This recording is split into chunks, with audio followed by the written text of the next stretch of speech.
Did you know that the United Arab Emirates is India's second largest trading partner? Did you know that the UAE is the third largest source of FDI into India? Did you know that the Indian expat population in the UAE has nearly doubled from 2.7 million in 2014? And here is a wow fact. Did you know that 4 million Indian tourists visit the UAE every year?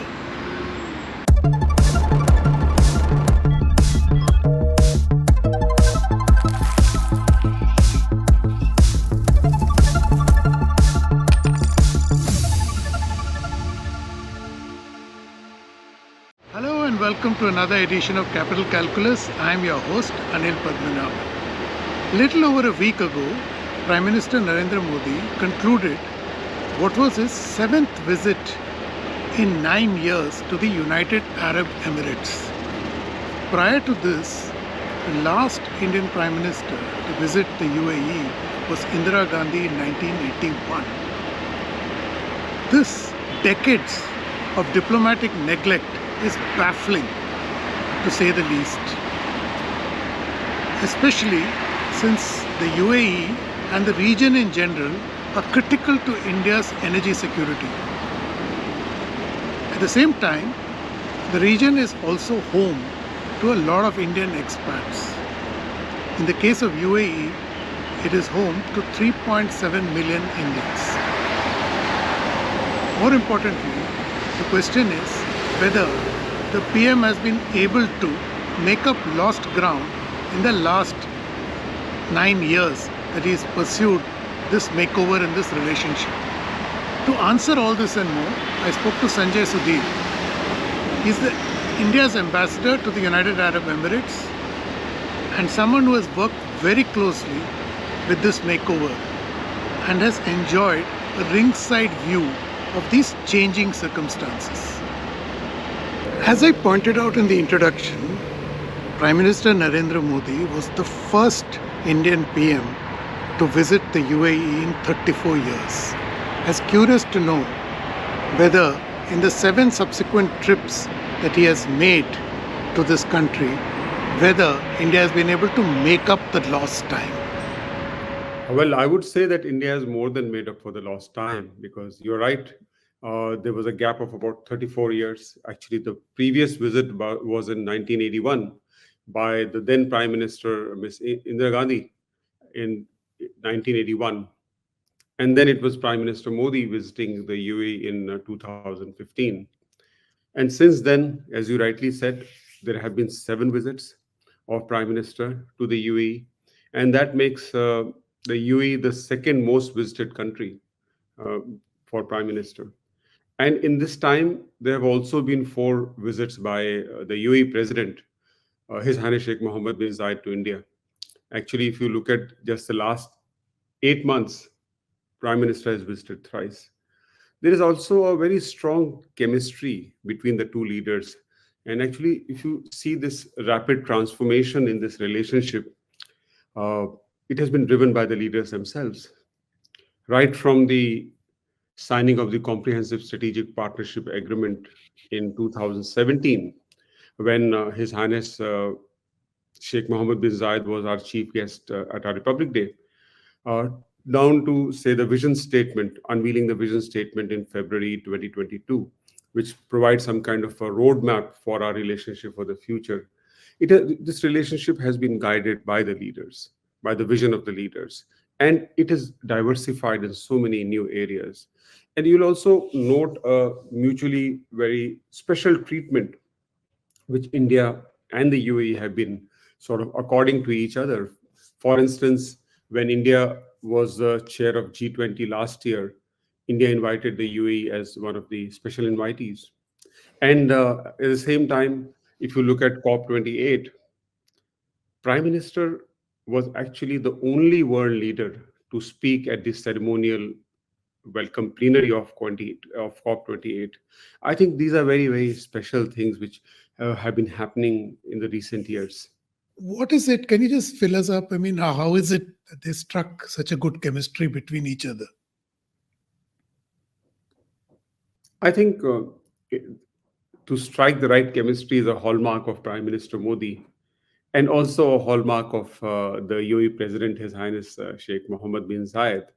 As they say, a picture is worth a thousand words. But the picture of the warm embrace between our leaders is worth a million words. So if you see the last visit of Prime Minister to the UAE just last week on the 13th, 14th of this month, uh, His Highness was there himself to receive Prime Minister at the airport. And if you just go back a month, uh, when His Highness visited Ahmedabad as chief guest of Vibrant Gujarat, there again Prime Minister was there to receive His Highness, and the pictures of the warm embrace, because this doesn't happen uh, in other relationships. So in this relationship, we have been going well beyond the established protocol norms, and that's where I would say the personal chemistry between the leaders comes into play. There is immense trust between the leaders. So then it becomes much easier for their own visions to then converge into actionable areas, which actually then guides the relationship forward. In fact, one actionable area is SEPA, which you did mention in your opening remarks. Coincidentally, today is the second anniversary of the signing of the relationship. So, has SEPA fulfilled the expectations that kind of expedited the whole deal?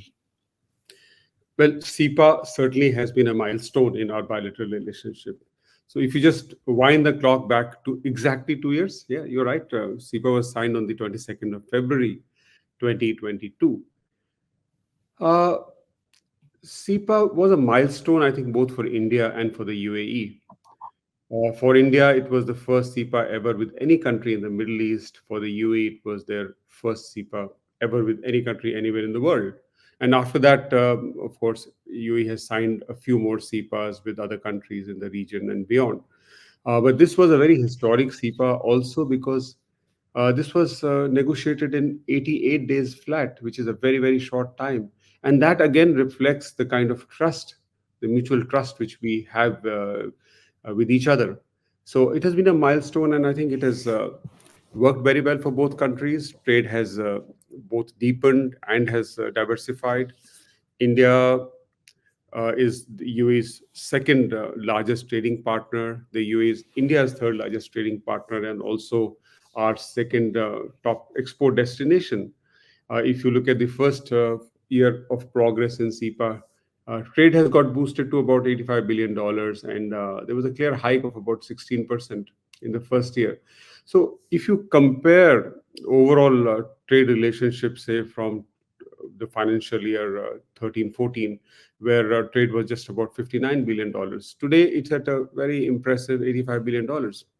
Also, we should not miss sight of the fact that in this visit of Prime Minister Modi, we also signed the bilateral investment treaty within 2 years of SEPA, because trade eventually also supports investment.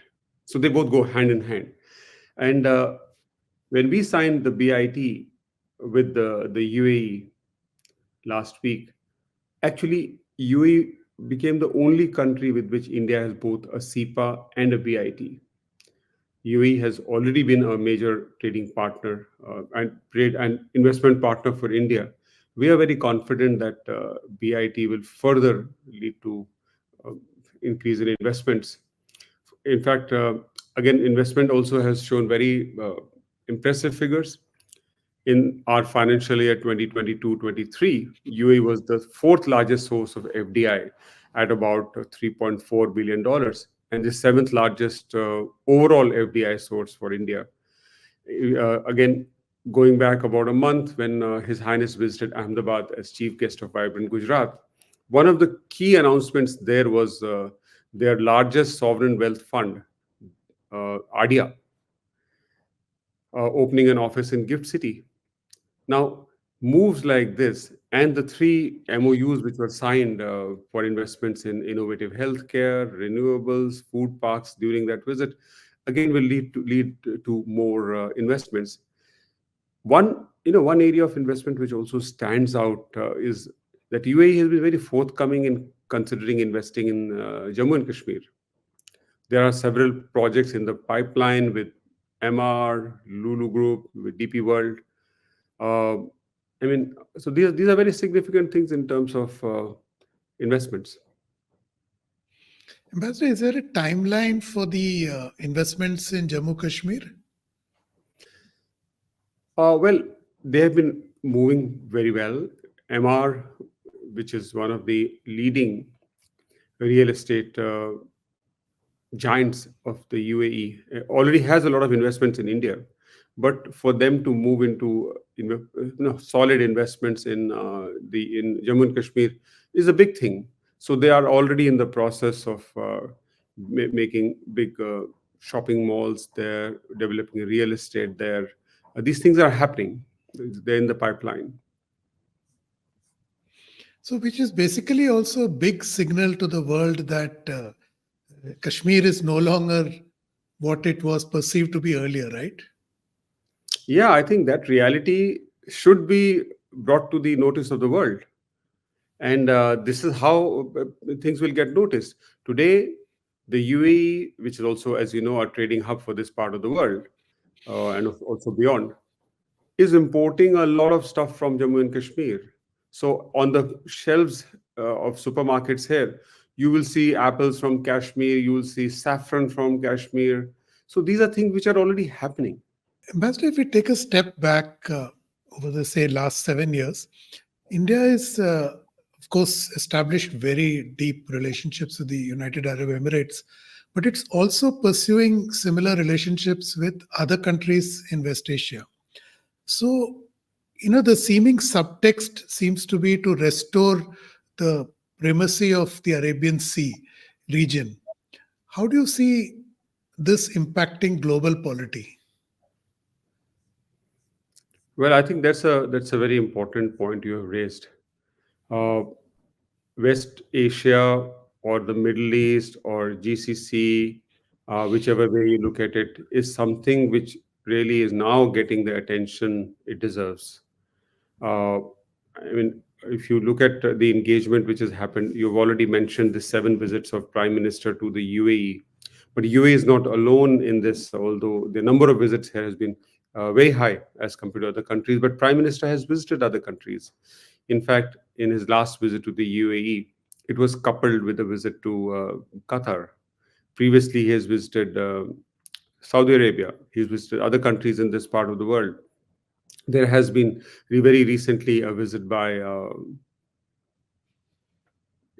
Sheikh Mohammed bin Salman, a state visit just following our G20 summit in Delhi. There was a visit by the Sultan of Oman a few months back. Now, this engagement has been very important and very required because West Asia, after all, is a part of our extended neighborhood. A large number of Indian expats live and work in this part of the world. So we have people to people contact. So we have interest from that perspective. We have an interest from the perspective of trade, a perspective of investment, perspective of regional security. So it's very much getting the attention which it deserves now. In this rapidly evolving relationship, India has access to one key soft power resource, the Indian expats. I was curious to know as to how this was playing out. Well, people to people contacts are a historical fact. And so is trade, starting from the trade in pearls and Indian ships landing at Port Rashid in Dubai. Uh, but now, what you see now, what is new, is the rapid rise in number of Indians here. In say 2020, in say 2014, there were just about 2.2 million Indians, and now within 10 years, the number is now 3.5 million. Actually, the number of Indians in the UAE is 45% of the entire Indian diaspora of about 8 millions in the GCC. So there's been a rapid rise. There has also been high remittances, about, say, $22 billion from UAE alone. And after the largest remittance corridor, which is the US and Mexico, Perhaps, according to the figures published by The Economist magazine, UAE to India is the second largest remittance corridor. So, using people to people contacts and historical trade as an edifice, our relationship today has become truly multidimensional. Interesting, because one of the decisions taken during the PM's visit last week was the launch of the J1 card, which is Mm. the equivalent of the Indian UPI uh, here in the UAE. The implication, as you asked, is to enhance the ease of living of Indians here, to enhance uh, payments between our trading communities on both sides, to enhance our economic engagement. Now, what is so, I would say, wonderful about this relationship is that it has gone also well beyond trade and investment also, because now we are integrating our financial systems, our payment systems. As we mentioned, the launch of the Jeevan card, actually is pronounced as Jeevan card. It's a very historic milestone, and it talks about the maturity of our engagement at the level of our central banks, at the level of our payment systems.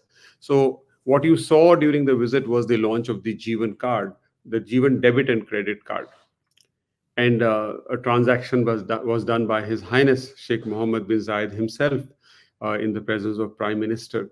So this Jeevan card is based entirely on India's RuPay debit and credit card stack. So we have been using the stack for the last 12 years, as some kind of an alternative to other established cards, because any country would need that sovereignty element in its payment systems, and this has been a huge success. So UAE is actually the first country with which India has shared this fintech stack. So another thing you would have seen would be the launch of a co-branded Jeevan and RuPay card during the Prime Minister's visit. So an agreement was also signed to basically link the Jeevan card and the RuPay in a way that all RuPay cards are acceptable at all POS machines and ATM machines in the UAE, and all Jeevan cards issued in the UAE are can be operated at all POS machines and ATM machines in India. As regards UPI, yes, UPI is a little separate issue, because there was also an agreement to connect UPI with the instant payment platform of the UAE, which is called ANI. And once this gets connected, maybe say about 3 months from now, once it gets connected, then it will provide seamless payments for our 3.5 million Indians here, and also the 4 million Indian tourists which visit the UAE every year. And I think this also be on the scale of it, again, would be a first of its kind anywhere in the world.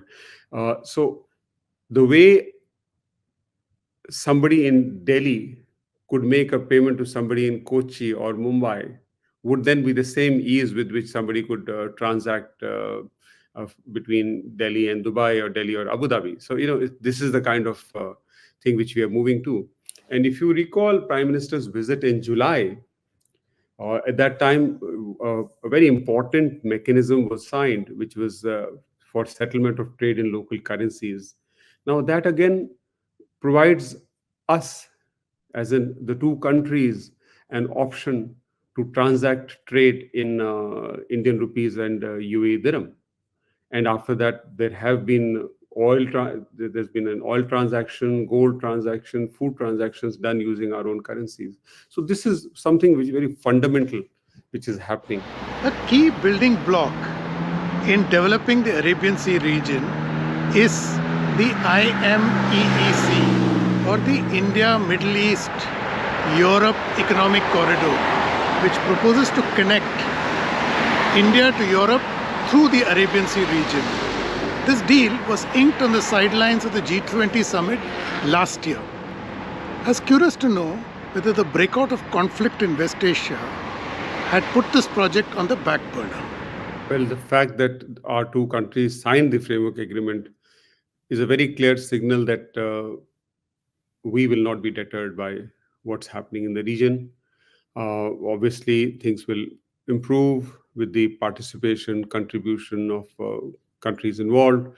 But one point which is highlighted by the what is going on in the region is that we need alternate supply routes, and IMEC is one such alternate supply route, and therefore there's also urgency to work on IMEC, and that's exactly what India and the UAE have done. They've shown their commitment in concrete terms, and the rest will follow. For decades, India neglected West Asia in general and the United Arab Emirates in particular. But we learnt today that beginning 2015, India started to undertake a dramatic course correction. In fact, now the UAE has emerged as a principal partner for India.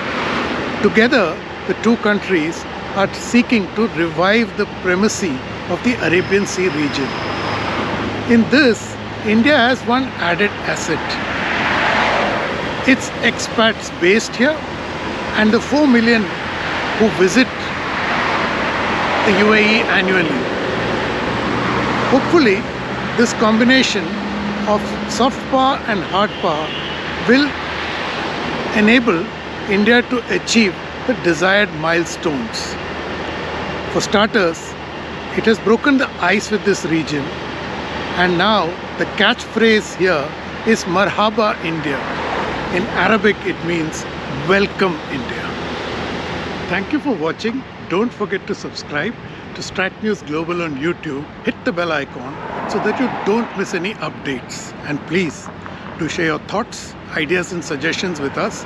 I'm available on Twitter at Capital Calculus. I'll be back next week with another episode. Till then, stay safe.